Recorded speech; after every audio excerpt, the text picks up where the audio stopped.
Memastikan tiket hak angket.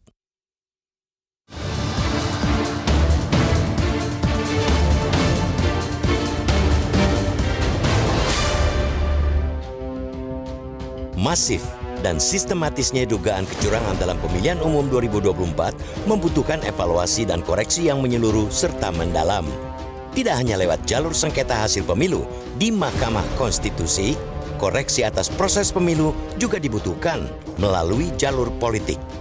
Jalur politik melalui penggunaan hak angket yang dimiliki Dewan Perwakilan Rakyat akan lebih menyeluruh untuk mengungkap kecurangan yang sistematis dari hulu ke hilir dalam pelaksanaan pemilu.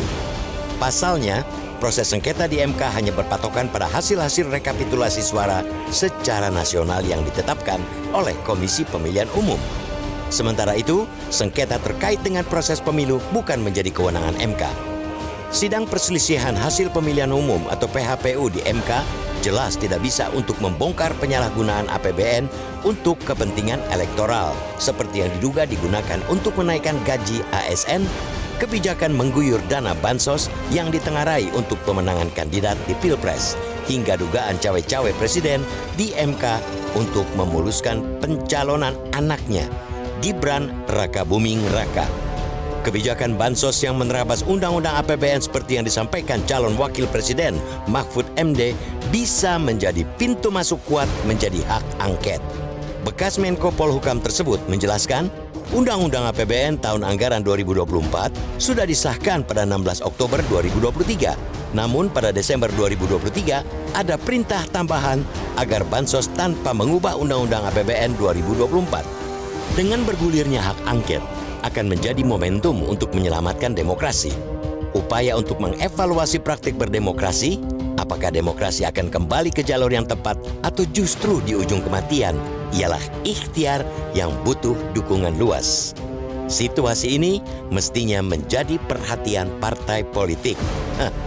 Parpol di poros koalisi perubahan yang terdiri dari Partai Nasdem, Partai Kebangkitan Bangsa, dan Partai Keadilan Sejahtera solid untuk menunggu gerakan dari poros koalisi pengusung Ganjar Pranowo, Mahfud MD yang dimotori Partai Demokrasi Indonesia Perjuangan guna menginisiasi hak angket.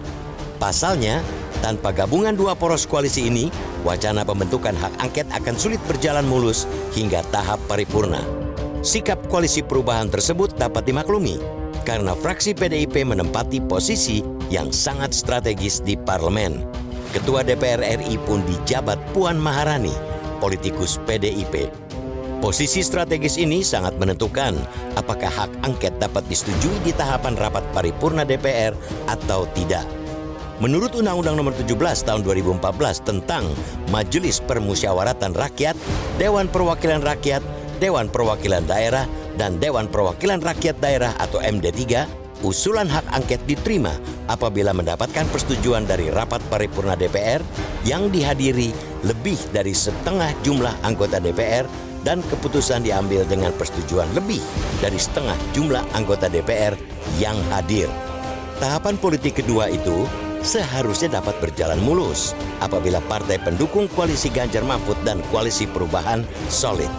Secara komposisi politik di parlemen, gabungan partai politik dari dua koalisi ini sudah memenuhi syarat untuk mewujudkan hak angket atas dugaan kecurangan Pilpres 2024, yakni berjumlah 314 kursi atau sekitar 54,6% dari total anggota DPR periode 2019-2024 yang berjumlah 575 kursi. Publik tetap berharap hak konstitusional DPR ini bakal mulus bergulir, sehingga dugaan kecurangan terstruktur, masif dan sistematis atau TSM dalam semua tahapan pemilu 2024 bisa dibuka dengan jelas, terutama pemanfaatan kebijakan pemerintah dan pengerahan aparat negara. Meskipun tidak sampai pada upaya pemakzulan, namun angket bisa menjadi momentum evaluasi dan koreksi menyeluruh terhadap sistem tata kelola pemilu. Sehingga ke depan, proses pemilu dilaksanakan sesuai dengan konstitusi serta prinsip-prinsip demokrasi yang jujur, adil, bersih, dan transparan.